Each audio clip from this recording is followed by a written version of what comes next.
And I can tell you, I'm angry. I know our fans are more than angry, and the whole organization's angry. And we're sick of losing. You know, we talk about this every day, and we've got to figure out how to right the ship. You know, we have a winning culture. You're going back to Ed Snyder, that was really instilled in all of us, and something I think about a lot lately.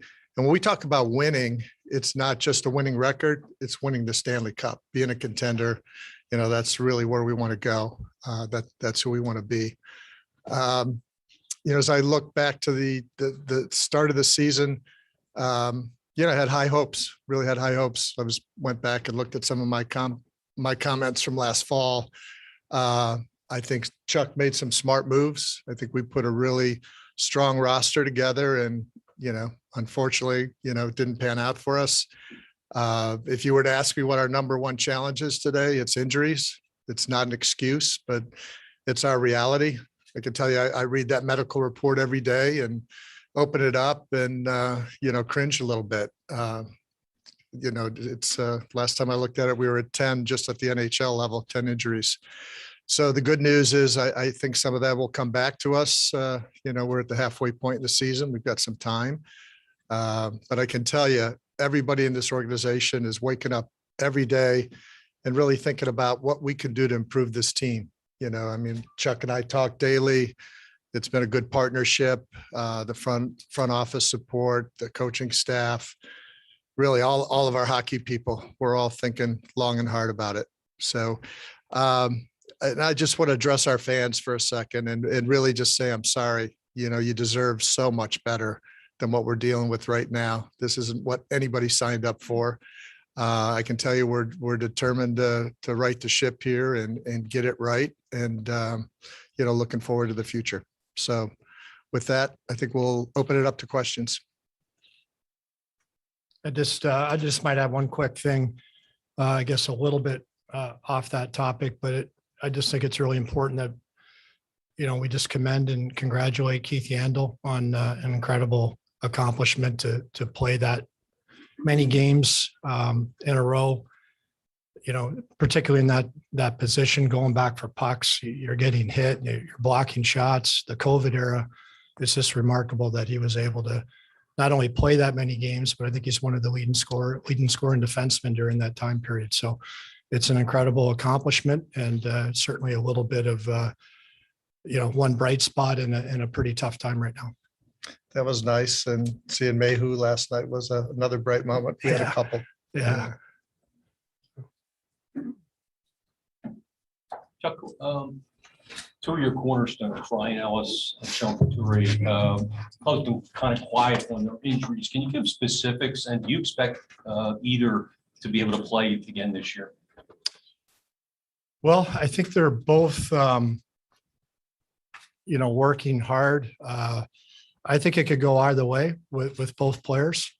There's a chance they could come back this year, and there's a chance that they will need procedures that will take them out for the rest of the season. So we're trying to do everything we can to avoid surgery in both cases. And yet, having said that, the most important thing for me, my direction to the players and to the medical staff is, you know, at this point, we have a long road ahead of us this year. Let's get these guys right for next year. If that allows them to play, get healthy this year and play, great. But the focus has got to be on their long-term health. And speaking with the doctors and our medical people, we do not feel these injuries are career threatening at all, but they certainly could be season threatening, as we all have seen. Chuck, have you had talks with Claude about potentially waiving these numbers? You know, I spoke with Pat Brisson yesterday.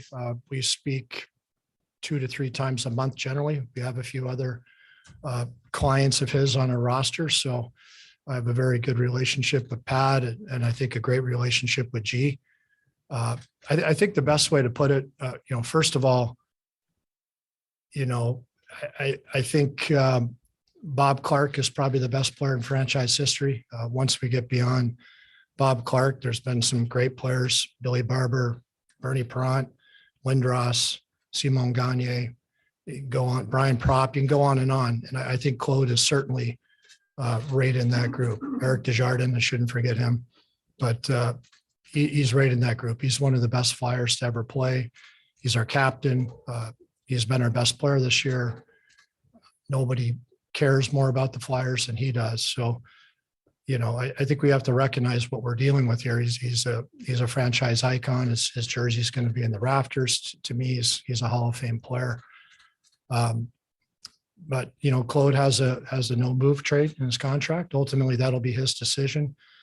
And we're at the halfway point. We're 2 months to the trade deadline. So I guess the best way to put it is that we'll continue to have conversations and ultimately, a decision will have to be made one way or the other, but it'll be Claude's decision. And a follow up on that at the deadline. Do you guys feel like you'll be in rebuild mode and looking to deal veteran guys and this team needs a makeover, so to speak, going forward? Yeah, look, everything's on the table. We're gonna, try to aggressively retool here. The trade deadline, typically, as you all know, the teams that are clearly going to make the playoffs are often looking to add guys on expiring contracts. The teams that aren't making the playoffs are, have a chance maybe to add some future assets, whether they be draft picks or prospects. You do get the occasional hockey trade at the trade deadline. But, if we're at the 43 game mark, we have a, we're right now really focused on trying to win some games and get better. The math is daunting. So in view of that, if this continues, then clearly we're going to, look to do what we can at the trade deadline to improve this team going forward. Kind of as a follow-up to that, this is more to Chuck, but also to Dave as well. Kind of taking a big picture look. 3 of the last 4 seasons now for you guys. And I guess this season isn't over. There's always a chance to turn around, but you've kind of been somewhere between disappointments and total disasters. And I guess, has it reached the point, speaking of that rebuild, where the organization acknowledges that this thing maybe doesn't necessarily have to be blown up, but that major changes have to be made into more of like a rebuilding approach? Yeah, Charlie, look, I don't think there's any question we need more top end talent. And, Claude Giroux is our best offensive hockey player. He's 34 years old. He was drafted 16 years ago. We have some good young players. And some of those young players, their career arc is still going to play out. But we do need more top end talent. There's no question. And I think we've tried to address that a bit the last few years, adding some players with some skill sets that we need. And we just have to continue to chip away at that. But I do believe there's a group of players here that can constitute, that could be part of a winning core. But we definitely need to add more pieces, and and that'll be the focus going forward. You talk about adding top end talent. Is the only way to add that top end talent, because obviously it's difficult to get those kind of guys via trade, via free agents, is the only way to get that top end talent to bottom out and get high draft picks and rebuild in that sense? Yeah, I mean, the easiest way to get top end talent is through the draft. That's historically been proven year after year. Bottoming out, I don't think that's what we feel we need to do. I mean, I do believe we have good pieces, and realistically, players like Couturier and Ellis are going to come back at some point. When they come back, we're a significantly better hockey team. But we need to take advantage of the opportunities we do have in the draft. We have to look at trades, and obviously you can always supplement your roster through free agency. So, but it's, look, we need more top end talent, and the draft is the easiest way, but we're not going to trade all 20 players on our team and try to get 15 picks every year. I don't think that's the right approach. Charlie, let me just add too. I don't really see this as being a 3, 4, 5 year rebuild at all. I don't think Chuck does either. We have a pretty good core. I think it really starts with a healthy Coots and Hayes, Farabee. Would love to have Ellis back. We've got a core group to build on. So, I think as we look at the reality of it, 2, 3 pieces would be great, maybe a little more, but the core is good. We just got to get healthy. My job is to make sure Chuck's got all the resources he needs to make this a success, and he does. And I can tell you everything's on the table. We're looking at the front office. We're looking at the coaching staff, which we have been, our players, investment, whatever we need to do to improve this team. but I don't see it being a 3, 4, 5 year thing. We should get this thing right and we should be in it next year. Dave, with coaching, you have a guy that's in the top 10 of wins, and he couldn't get this back on track. Mike Yo has experience. But what kind of coach are you looking for to kind of steer us back in the right direction? I think, I'll let Chuck answer that. I think, long-term, we'll have a lot of good options. Right now, we feel Mike's holding a very difficult hand. I'm proud of him. He shows up positive every day and, but as we look longer, I don't know, Chuck, we've got some good options to think about longer term. Yeah, we'll see how the rest of the season plays out and the best time to make those decisions is in the summer, when the off season, when you're not burdened with the daily grind of games and practices, and you can, sort of objectively look at what you need to do as a team. And, Mike's been dealt a tough hand. He's doing the best he can. And I've actually seen progress in some areas in terms neutral zone, defensive zone. We're giving up less. Unfortunately, right now, it seems like we make some egregious big mistakes at the wrong time. And right now we're not able to generate the offense to overcome those, but I've seen progress and we're going to have an opportunity here. We only have 2 road games, I believe, between now and March 10th. We have a lot of practice days. We have opportunity to hopefully reintegrate some of the injured players back into the lineup.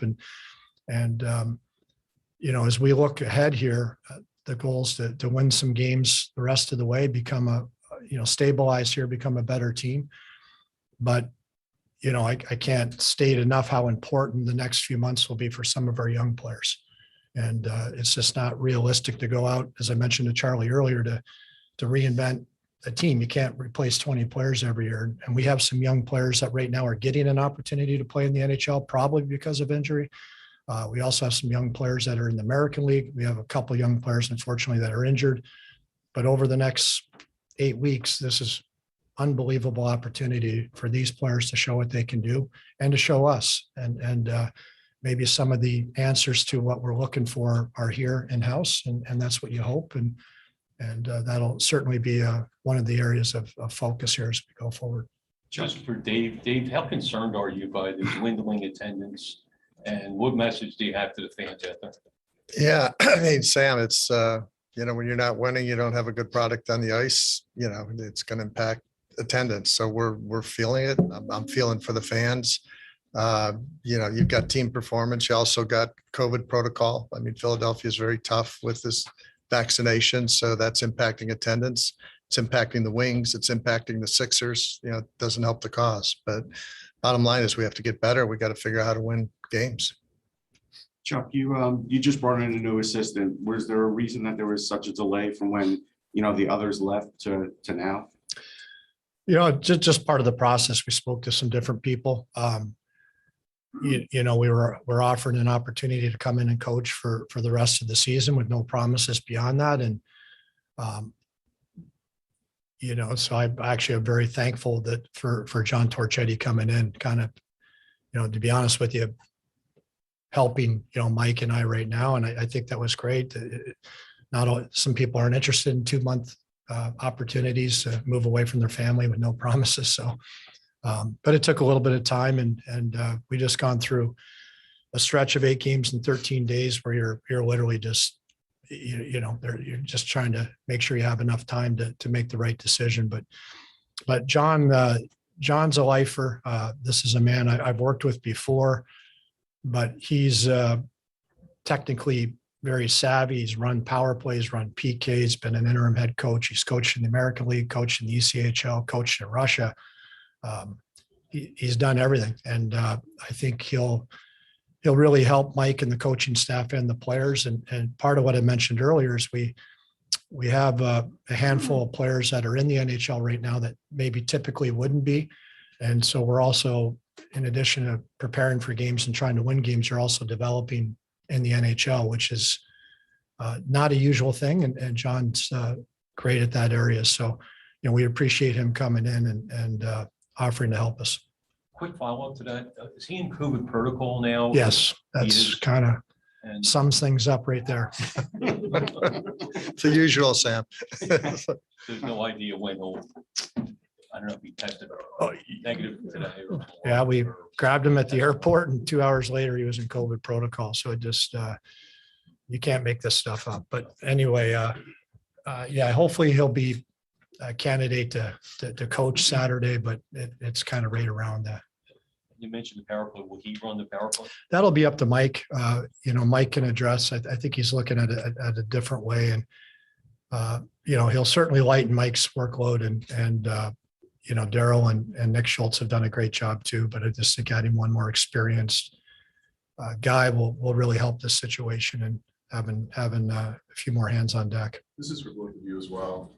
While you're missing some veterans with injuries or whatever, but how much do you think the lack of development by young players that you committed lots of resources to have put you in this position where what's on the ice just can't compete?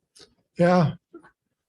Well, I can't compete. Certainly right now, we're not competing. I think I would argue, I think on November 20th, we had about a 600 points percentage. So I don't think our process was great. I don't think we were playing the right way. To me, we didn't have the puck enough. There were certain things we wanted to change, but we were hanging around a playoff spot. So I think this team, right now, obviously everything's going wrong. I get it. It's unacceptable. We're working at that every day, but we have some good young players. I mean, sometimes young players don't develop because they're not talented enough. And sometimes they don't develop because we don't put enough resources in. I can tell you that, thanks to Dave, we doubled the size of our development staff last year.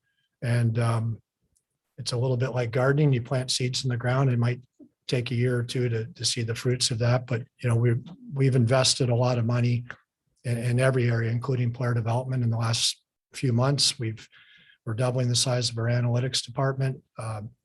We just named Alan McCauley director of player personnel, and we've added to our pro staff. We've added to our amateur staff. We overhauled our strength and conditioning department last summer.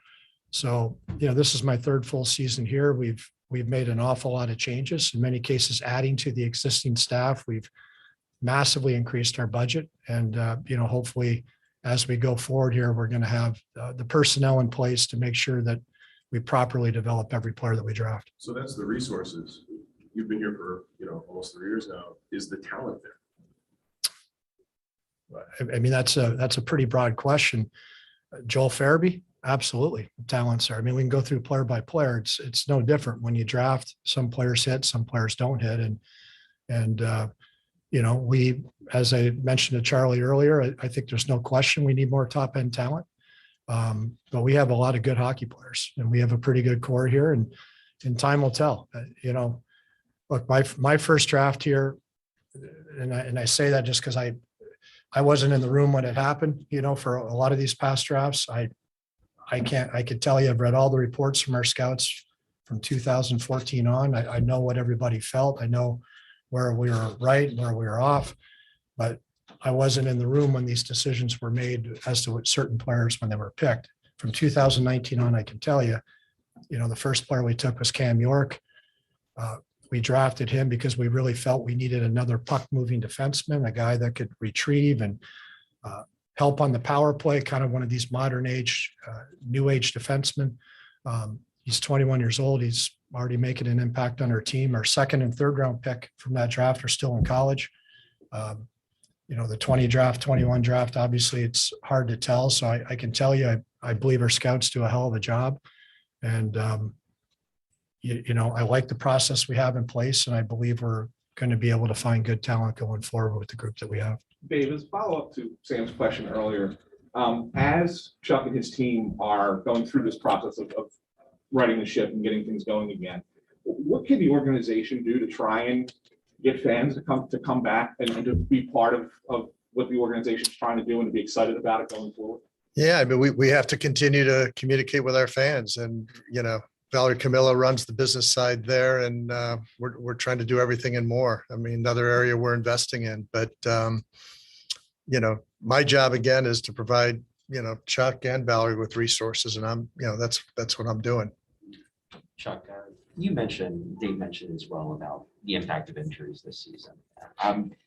I guess kind of going into that, there have been multiple guys, Ellis, Hayes, Broussard, Farabee, who return to action and then immediately or soon after get re-injured or injured in a similar way. I guess from the outside, it can look like these guys are coming back too soon. And you mentioned about the idea of kind of analyzing everything in the organization. Is there analyzing the medical staff and whether you guys are taking a wrong approach to injuries and pushing guys to return too soon? That's actually hurting the team in terms of, guys being out longer than they should have been otherwise. Yeah, well, clearly we do that at the end of every season. And again, we're kind of midstream here. So it's difficult to have that full season autopsy that you normally do. A lot of the stuff we'll have to do at the end of the year. We're going, but clearly it's an area we're going to look at. We've had conversations with the doctors, and I don't know that players have come back too soon. There's been a little bit of bad luck, I guess, and a couple of these injuries are a little bit complicated where, the player feels pretty good and then gives it a try and then something can re-aggravate it. So, but look, it certainly it's been tough and you're right. There has been recurrence in a couple of cases, and that's something you want to avoid. So again, as I said, everything's on the table. We're definitely going to look at it. Just in season here, there's only so much you can kind of do in the moment, but the questions are being asked and certainly we'll dig into it as we go forward. I guess it's kind of a follow-up, and you mentioned earlier about, Couturier and Ellis, about how they're kind of on the fence about surgeries. Is there a line in the sand point of the season where you might decide that it's not even really worth it to keep pushing these guys back and just get a jump start on next season so they're fully ready? That there's an element of that, but I think the biggest element is just what's best for the player. I mean, in a lot of cases, surgery should be the last resort. You're not rushing to have guys get surgery. If there's a way to allow the player to heal without surgery, that's what we're exploring. But ultimately, your hope is that if surgery does happen, that it doesn't impact next year. So, we're not at that point with either player, but the driving force behind everything we do right now is doing what's best for the player and trying to get them back without surgery if we can avoid it. Chuck, you have a pretty big decision with Rasmus Ristolainen, who's a pending UFA. How do you evaluate that trade? And do you view him as a piece of the future or a piece that you could possibly move? Well, when we traded for him, clearly I paid a big price. I recognize that. It's difficult to get physical defensemen, never mind physical right shot defensemen. There were other teams that were offering similar type of packages to ours, and we had the highest pick, so we got him.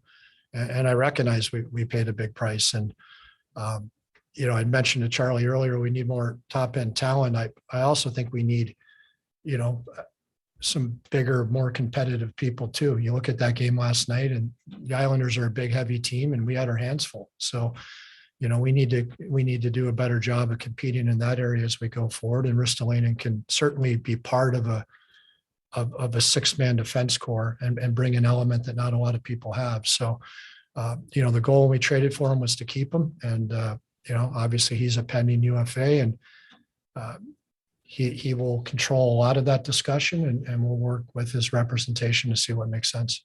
Chuck, how involved is Danny Briere involved in day-to-day decision-making, I guess? And do you see him as the kind of guy who will get more involved perhaps? Yeah, we've had a lot of good conversations with Danny, and certainly during the process when he was interviewing with Montreal, we were communicating a lot, and Brett and I were, trying to help a bit. It was a great opportunity for Danny, but Danny, obviously he's been president of the Maine franchise. A couple of years ago in the 2020 draft, Danny looked at a lot of the potential first rounders and worked with Brent on kind of that area we were looking at when we drafted Tyson Forster. So he's been involved then. He's been involved with player development this year. He's been on the bench with Lappy.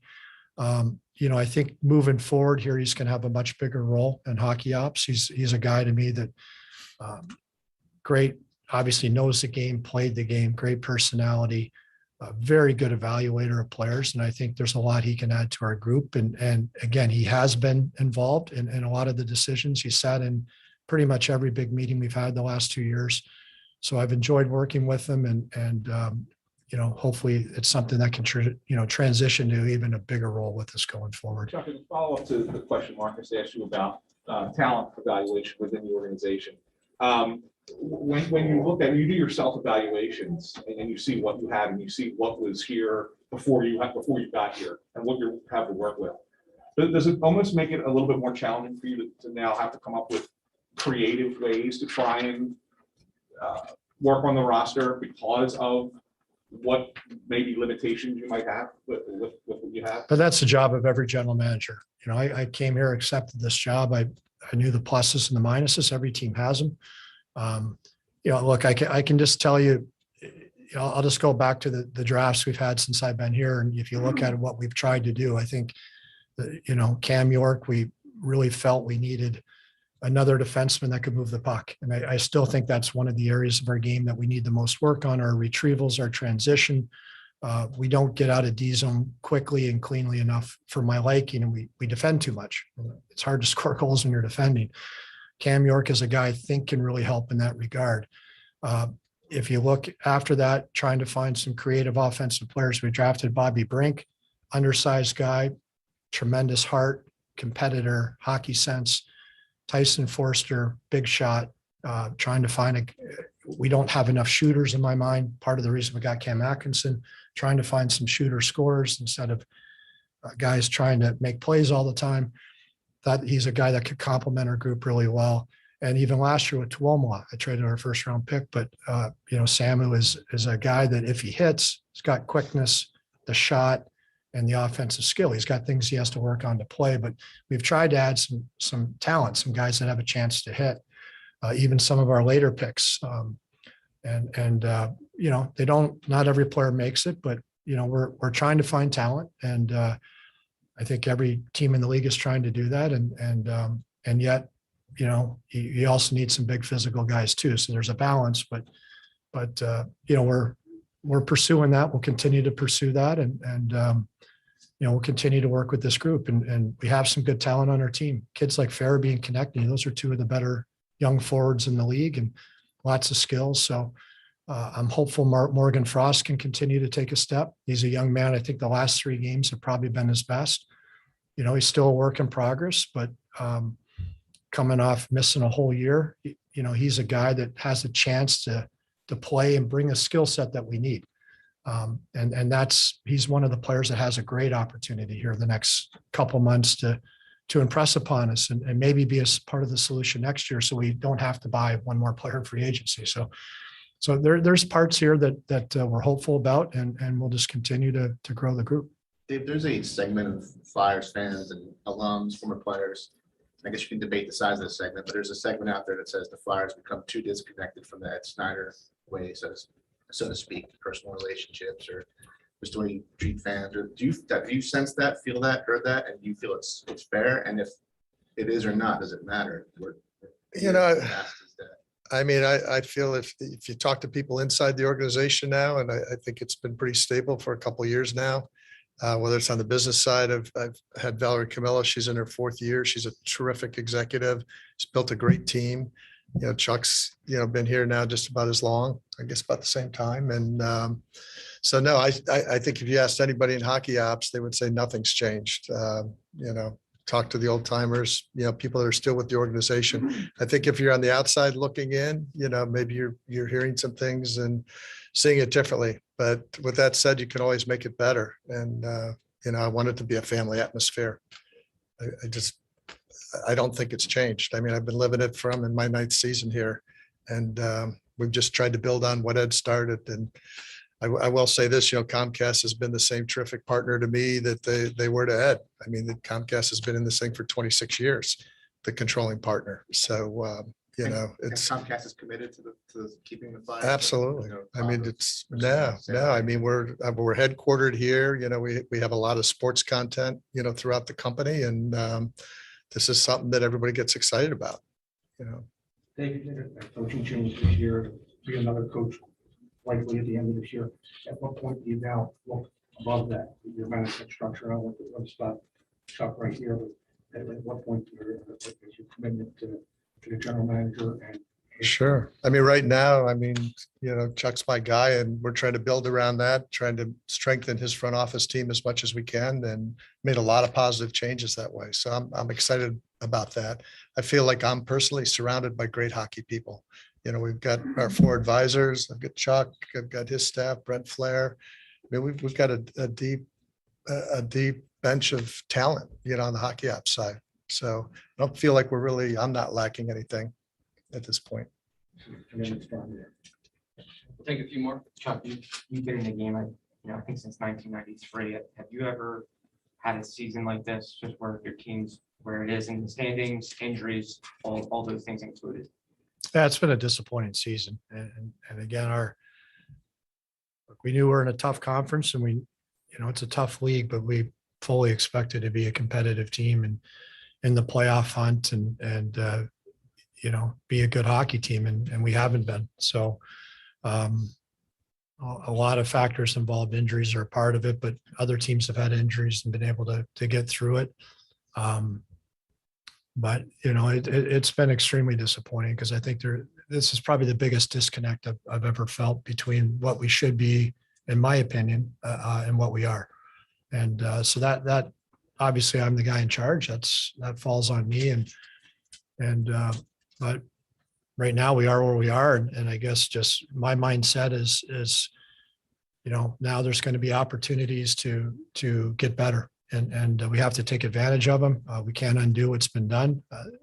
First thing is we got to find a way to win a game here. We got to take the temperature down. We got to stabilize. We got to get a good environment back around here so we can make objective, smart decisions. And there'll be a lot of opportunities to improve the team. There'll be opportunities for young players to show what they can do. And, we'll have some time here to get this back on track. But there's no question. It's I've been through tough stretches. But this is, definitely the toughest thing I've ever been through and the biggest disappointment.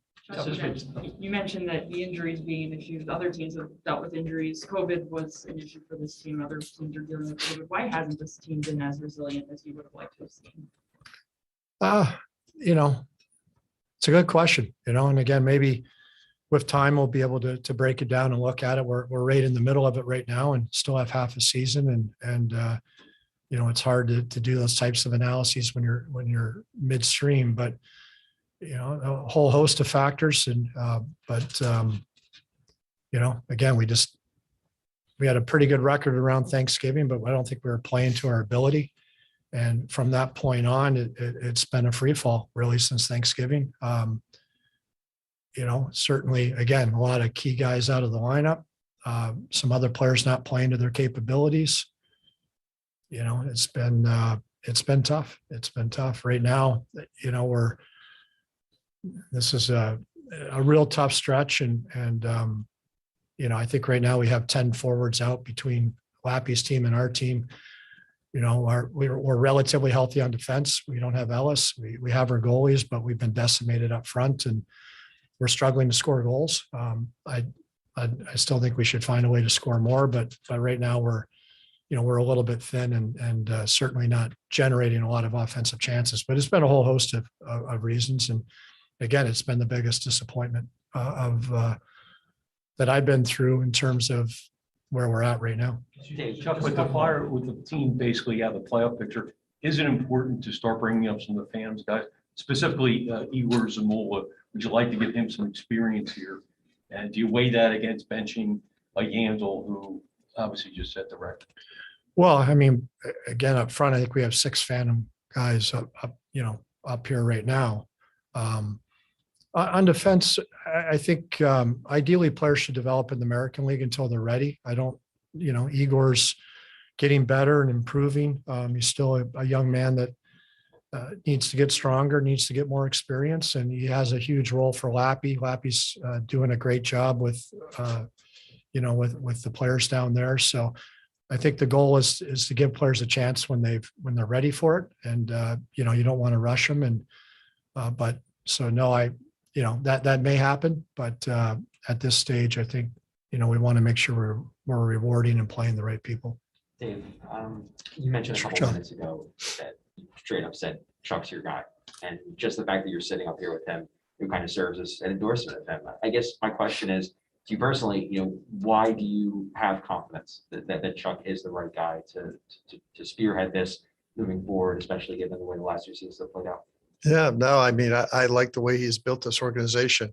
I've worked with, some of the predecessors over time, and I like his style. I like his leadership. He's smart. He's collaborative.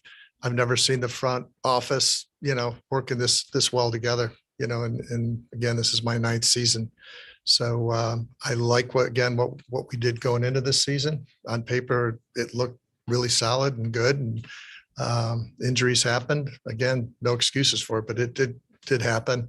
I think we had more than anybody I've seen, at least on the reports I see. We just got hit really hard with the injuries. So I think, deserves a shot to really right this thing. And I'm going to give him a blank check. We're going to get this right. I mean, whatever we need to do. Don't want to wait. I want to deal with it now.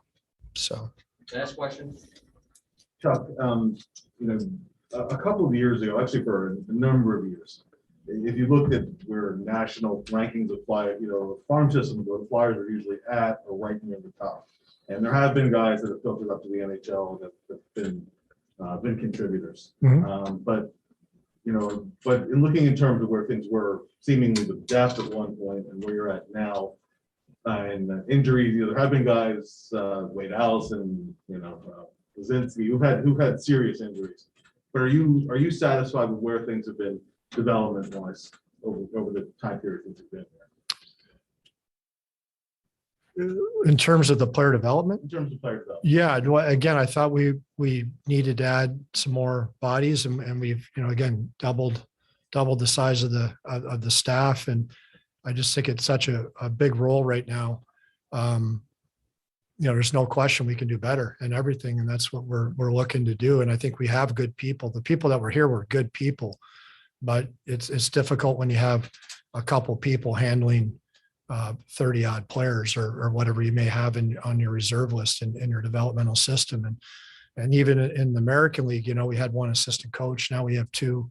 Bill Downey's also taken on a bigger role. So I think the more people you have, the more players you can touch. And that's sort of, we want quality people. And I think we do have some good people. Shell Samuelson and John Riley have been here a long time. They're good development people, but there's only, you can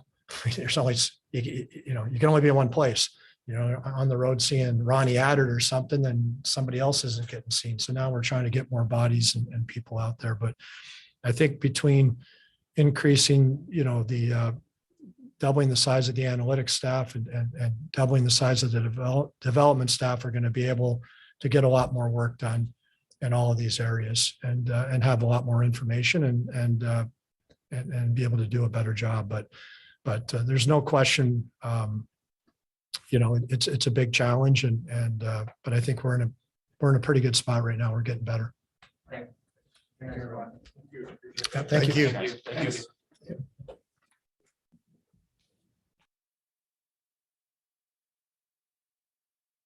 Recording stopped.